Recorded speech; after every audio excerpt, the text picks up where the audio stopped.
السلام علیکم۔ عنایت اللہ خان ایک بار پھر اپنی یوٹیوب چینل کی طرف سے آپ کے سامنے حاضر ہیں۔ آج دو موضوعات پہ بات کریں گے کہ افغانستان میں جو طالبان کا قبضہ ہوا اس کے بعد دنیا کیسے رہے گی۔ دوسری بات کریں گے کشمیر کا کہ کشمیر انشاءاللہ اب آزادی کے بالکل قریب ہے۔ اور دوسری آخری جو بات کریں گے وہ سنتھیا ریچی کو کیوں مارنے کی کوشش کی گئی ہے، اس طرف بھی تھوڑا سا نظر دوڑائیں گے۔ تو آئیے پہلے بات کرتے ہیں افغانستان کی۔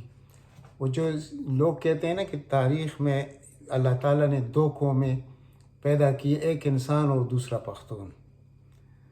تو اب یہ ایک ایسا قوم ہے، اس کو جتنا مارو گے اتنا یہ ریئیکٹ کرے گا، اور اس کا آپ لوگوں نے تاریخ میں جتنے سپر پاور آئے ہیں سب کو یہاں مار پڑی ہے، سب کو یہاں سے بھاگنا پڑا ہے، سب کی تباہی یہاں سے شروع ہوئی ہے۔ جیسے اب آپ نے دیکھ لیا آخری بار بھی، یعنی پہلے دو کو اس وقت چھوڑیے، صرف آج کی بات کیجئے تو اتنا بڑا ملک، اتنی بڑی طاقت، اور اس کے ساتھ 45 دوسری نیٹو کے ممالک، سب کو شکست فاش دی ہے۔ کس نے؟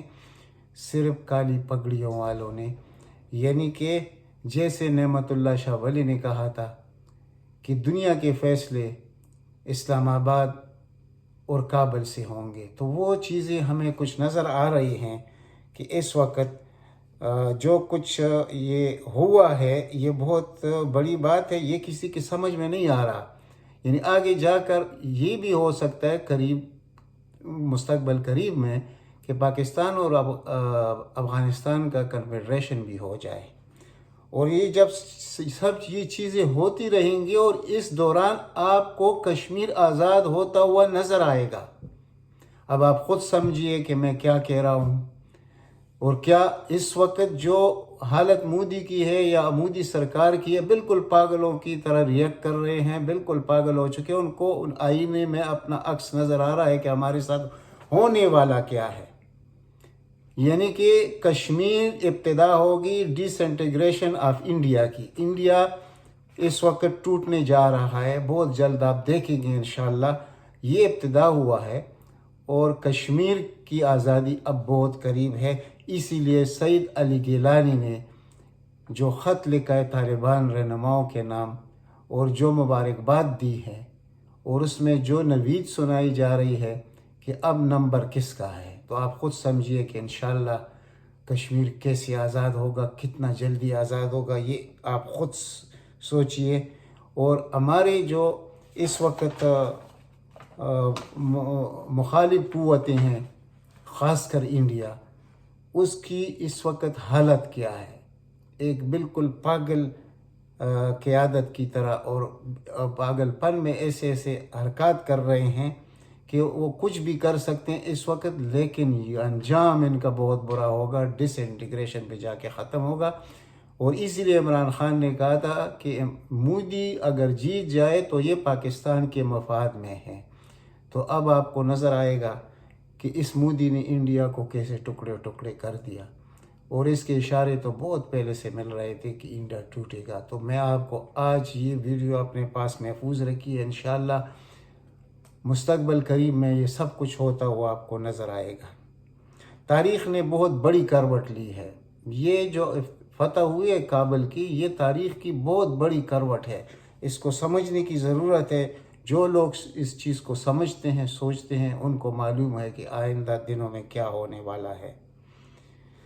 یعنی کہ کشمیر کی آزادی بہت قریب آ چکی ہے، یہ آپ سمجھ جائیے کہ میں کیوں کہہ رہا ہوں اس لیے۔ لیکن اب آپ یہ دیکھیے کہ ہمارا جو لبرل مافیا ہے اس کی طرف ذرا دیکھیے۔ اب ملالہ یعنی اس کا نام لینا بھی اگر ایک مسلمان کے لیے گناہ ہے تو ملالہ کا نام لینا، یہ چھوڑ دے کہ وہ پختون کچھ نہیں ہوتا، صرف ہوتا ہے اگر پختون ہے تو سب سے پہلے وہ مسلمان ہوگا، پھر پاکستانی ہوگا۔ اس عورت کو دیکھیے، اس نے جو انٹرویو دیا، اور کس ملک میں کس کو انٹرویو دیا؟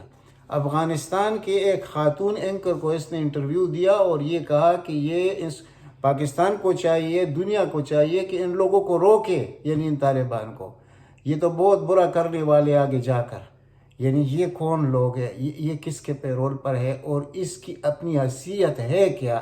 ایک چھوٹی سی لڑکی تھی، اس کا والد جو تھا، جس کو میں جانتا ہوں، بلاگ لکھتا رہتا تھا اس کے نام پر، اور پھر خود ہی ایک طریقہ بنا کر اس کو کس طریقے سے گولی ماری گئی اور دبا ڈال دیا طالبان پر۔ وہ طالبان کون تھے؟ وہ تو ٹی ٹی پی والے تھے، اگر تھے بھی تو وہ تھے، یہ طالبان تو وہ نہیں تھے۔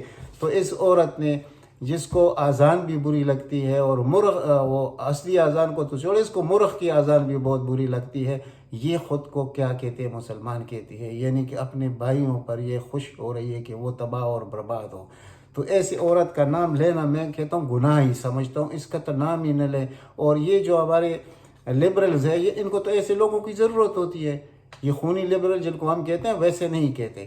یہ ملک کو، پاکستان کو، اسلام کو بدنام کرنے کے لیے یہ جو حرکتیں کرتے ہیں، اور یہ جس طرح دندناتے پڑتے ہیں پاکستان میں، اور کل تعداد ان کی ہے کتنی؟ یہ تو چند سو لوگ ہیں، ان کو ٹھیک کرنا کون سی مشکل بات ہے؟ لیکن یہ بھی وقت آنے والا ہے، ریاست یہ کام بھی کر کے دکھائے گا آپ کو انشاءاللہ، اور موجودہ قیادت میں یہ سب کچھ ہوگا۔ اب آپ دیکھیے کہ اس طرح جو لبرلز جو پیش کر رہے ہیں کہ یہ تو بہت بڑا ظلم ہو گیا اور یہ تو خواتین کے لیے بہت برا ہوا، انہوں نے، یعنی کہ ان لوگوں کو شرم نہیں آتی۔ یعنی ایک ٹک ٹاکر ہے جس کا نام پتہ نہیں مجھے، عائشہ اکرم اس کا نام ہے۔ اب وہ کس قسم کی ٹک ٹاک پر ویڈیوز کرتی تھی، کتنی بے حیائی پھیلاتی تھی وہ عورت، اور پھر 400-500 لوگوں کے درمیان وہ گھستی ہے اور کیا حرکتیں کرتی ہیں، لوگوں نے دیکھ لیا۔ تو اس کے ساتھ یہ جو کچھ ہوا، صرف اور صرف یہ ایک پلین گیم ہوتا ہے پاکستان کو بدنام کرنے کے لیے، اور یہ جو خونی لبرلز ہے پھر یہ پاکستان کو ٹی وی پہ بیٹھ کر کس القابات سے نوازتے ہیں اور دنیا کو کیا دکھاتے ہیں، ہمارا چہرہ مسخ کرنے کی کوشش کرتے ہیں، لیکن ابھی تک سٹیٹ ان کی لوگوں کے سامنے کیوں خاموش ہے، اس پر ہمیں سمجھ نہیں آ رہی۔ تو ان کو ٹھیک تو کرنا پڑے گا۔ اب جو خواتین کے متعلق بات ہم کرتے ہیں تو پاکستان کے الحمدللہ پاکستانی خواتین، دنیا میں سب خواتین ہمارے لیے قابل عزت ہے، لیکن جو پاکستانی خواتین ہیں ان کا کردار تو دنیا کو معلوم ہے۔ ان میں ایسے لوگ کیسے یعنی آ کر بس سکتے ہیں، یہ کیسے یہ لوگ اس کو پسند کر سکتے ہیں؟ یہ خود کس قسم کے آزادی پرست لوگ ہیں؟ یہ اس معاشرے سے کیا بنانا چاہتے ہیں؟ جس طرح یہ خود ان کی حرکات ہے، جس طرح ان کی خود اپنے سکنات ہے، اور جس طرح ان کی ذہن ہے، یہ ممی ڈیڈی لوگ جو ہے یہ اس معاشرے کو تباہ کرنے کے پر تلے ہوئے ہیں، لیکن یہ معاشرہ اللہ تعالیٰ نے پورے امت مسلمہ کے لیے قائم رکھنے کے لیے قائم کیا ہے، اور یہ دو معاشرے دنیا میں، یا افغان ہے یا پاکستان ہے، تو ان کو کوئی ضائع نہیں کر سکتا۔ یہ ان کی خام خیالی ہے، ان کو بھاگنا پڑے گا یہاں سے، اور یہ ان کے حق میں بھی اچھا ہوگا۔ اب آپ صرف یہ دیکھیے کہ ایک یعنی اس طرف تو ان قسم کے لوگ ہیں نا، جیسے ملالہ اور یہ لبرلز قسم کے لوگ، دوسری طرف جو حقیقت پسند لوگ ہوتے ہیں وہ کیا بیان دیتے ہیں۔ آج آپ نے چیف آف سٹاف برطانیہ کی بات سنی ہوگی کہ انہوں نے کہا کہ ان لوگوں کو دشمن نہ سمجھیے، طالبان کو ان کو دوست سمجھیے، یہ وہ لوگ نہیں ہیں، یہ دنیا کے ساتھ کندھے سے کندھا ملا کر چلیں گے، انصاف قائم کریں گے، اور اب یہ دنیا کے لیے ایک مشعل راہ ہوگا۔ یہ برطانوی چیف آف آرمی سٹاف خود کہہ رہا ہے، اور یہ ہمارے جو 2% کے لوگ ہوتے ہیں یہ کیا کیا بکواس کرتے ہیں، اور اس میں پیڈ میڈیا کو بھی شامل کرے، تو ان کا تو مستقبل ہے نہیں۔ تو یہ تو جب ان کا اپنا مستقبل نہیں ہوتا تو یہ ملک کے دشمن بن جاتے ہیں۔ یہی بہت بڑی افسوس کی بات ہے، اور ہم اپنے معاشرے سے پوچھتے ہیں کہ آپ لوگ ان کے سامنے خاموش کیسے ہیں؟ ان لوگوں کو آپ نے برداشت کیسے کیا ہے؟ میں صرف یہ آپ پہ چھوڑ دیتا ہوں، باقی اگر میں کچھ اور کہوں گا تو اس پہ لوگ کچھ اور مطلب نکالتے ہیں، تو اس طرف میں نہیں جا رہا، لیکن انشاءاللہ اس وقت یہ سب کچھ ٹھیک ہوگا۔ کیوں ٹھیک ہوگا؟ یہ جب میں کہتا ہوں کہ تاریخ نے بڑی کروٹ لی ہے، تو دیکھیے افغانستان میں ایماندار لوگ برسر اقتدار آئے ہیں، پاکستان میں جو آپ کا کپتان وزیر اعظم ہے اس کا بھی آپ کو پتہ ہے۔ تو یہ 2 اہم ممالک ہیں اور اہم جیو اسٹریٹجک لوکیشن ہے ان کی، دنیا کا گزارا ان کے بغیر ہو نہیں سکتا۔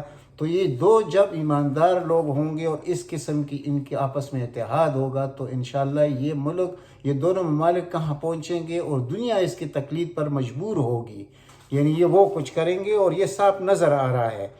اب آپ دوسری طرف بھی دیکھیں کہ دفاعی لحاظ سے یہ کتنے مضبوط ہوں گے طالبان، ان کے ہاتھ جو اسلحہ لگا ہے اور اس کے جو مقابلے میں اس سے جو اسلحہ بنایا جائے گا تو دنیا کو یہ بھی پتہ چل جائے گا کہ ان کی دفاعی قوت کیا ہے۔ ایمانی قوت تو لوگوں نے دیکھ لی، اب دفاعی قوت بھی لوگ دیکھیں گے اور اس میں پاکستان بھی شامل ہوگا انشاءاللہ، اس سے ہم بھی مستفید ہوں گے۔ تو ابھی دوسرے انہوں نے جو اعلان کیے ٹی ٹی پی کے متعلق، اگر افغانستان کے زمین سے پاکستان کی طرف کسی نے آنکھ اٹھا کر بھی دیکھا تو اس کی آنکھ نکال دیں گے۔ تو یہ خوشائند خبر میں نے آپ کو سنا دی اور کل آپ کے سامنے بھی یہ سارا کچھ آ جائے گا۔ تو وہی بات ہے کہ جیسے نعمت اللہ شاہ ولی جس 850 سال پہلے یہ الفاظ ادا کیے تھے، آج وہ سب کچھ سچ ثابت ہو رہا ہے۔ تو اللہ کے جو قریب لوگ ہوتے ہیں ان کو اللہ ان کی زبان سے جب کچھ نکالتا ہے تو وہ اپنے وقت کے لیے ہوتا ہے، اس وقت کے حساب سے ہوتا ہے۔ تو اب آپ خود دیکھیے کہ کیا ہو رہا ہے۔ دوسری طرف ابھی ایک اور چیز ہوا ہے کہ وہ سینتھیا ریچی، یہ امریکن ایک بلاگر ہے جو پاکستان کی امیج کو بہتر بنانے پر کام کر رہی تھی، سال سے کر رہی ہے۔ ان کو کس نے زہر دیا؟ لوگ بلاول زرداری اور اس کے ٹولے کا نام لے رہے ہیں۔ یہ ریڈ زون میں رہ رہی تھی، اس کو زہر دیا گیا اور پھر فوراً اس کو اپنے اپارٹمنٹ سے منتقل کیا گیا ہسپتال، اور جب یہ ہوش میں آئی، اس کا معدہ صاف کیا گیا تو اس نے پہلا نام کس کا لیا؟ اس نے کہا کہ مجھے زہر دینے میں انڈین ہائی کمیشن شامل ہے۔ اب انڈین ہائی کمیشن اس کا مخالف کیوں تھا؟ انڈیا اس کا مخالف کیوں تھا؟ کیونکہ یہ خاتون پاکستان کا یعنی سافٹ امیج دنیا کے سامنے لا رہی تھی اور بہت کوشش اس نے کی ہے، اور لیکن اس کے دشمن بھی ادھر ہے۔ ان کا آپ کو پتہ ہے کہ اس کا جو بیان آیا تھا اور اس پر جو عدالت میں کیس چلتا رہا تھا، اس نے یوسف رضا گیلانی نے اس کے ساتھ زیادتی کی تھی، اس کے ساتھ مخدوم شہاب الدین نے زیادتی کی تھی، جس کا نام پہلے وزیر اعظم کے لیے آیا تھا 2012 میں انتخابات سے پہلے، جب گیلانی کی چھٹی کی گئی تھی سپریم کورٹ سے، تو اس وقت یہ ہے وہ مخدوم شہاب الدین اس کا نام۔ اور وہ جو رحمان ملک ہے اس نے اس کے ساتھ جو زیادتی کی تھی، تو پورا یہ جو ایک مافیا ہے زرداری کا اس کے پیچھے پڑ گیا تھا۔ تو ان کا نیکسس اور پھر high commission, Indian high commission کا نیکسس ایک ہی ہو سکتا ہے۔ اس سے آپ کو بہت کچھ مل جائے گا آگے جا کر کہ یہ لوگ جو پاکستان میں بیٹھ کر پاکستان کے مخالف یا پاکستان کے یعنی ہم خیال لوگوں کے ساتھ یہ کیا کرنا چاہتے ہیں، ان پر اللہ کا عذاب نازل ہو چکا ہے آلریڈی۔ یعنی آپ شریف خاندان کو دیکھ لیجئے، جن لوگوں نے پاکستان سے دشمنی کی ہے، پاکستان کو تباہ کیا، ان کا کوئی خاندان بھی نہیں رہے گا۔ اب آپ دیکھیے کہ اس کے نواسی کی شادی ہے، نواز شریف کی، نہ اس میں وہ شریک ہو سکتا ہے نہ اعلان کہہ سکتا ہے۔ اب لوگ جب برطانیہ میں ان کے خلاف اٹھ کھڑی ہوئی ہیں تو آپ دیکھیے کہ ابن مریم کا شادی کیسے ہوگی۔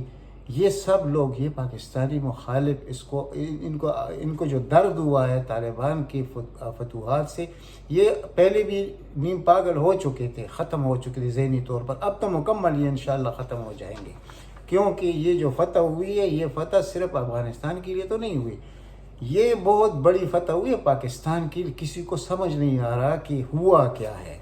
اب مستقبل قریب میں سب کو سمجھ آ جائے گا، لیکن ان لبرل خونی مافیاز اور ان لٹیروں چور ڈاکوؤں کو تو پہلے سے پتہ ہے کہ ہونے والا کیا ہے اور یہ ہوا کیا ہے۔ تو بس آج اتنا ہی آج کے لیے، ملتے ہیں اگلی ولاگ میں۔ اگر ہو سکے تو اس چینل کو سبسکرائب کریں تاکہ میری بات آپ تک پہنچتی رہے، اور اس ویڈیو کو زیادہ سے زیادہ شیئر کریں۔ اللہ تعالیٰ آپ سب کو اپنے حفظ و امان میں رکھے۔ والسلام۔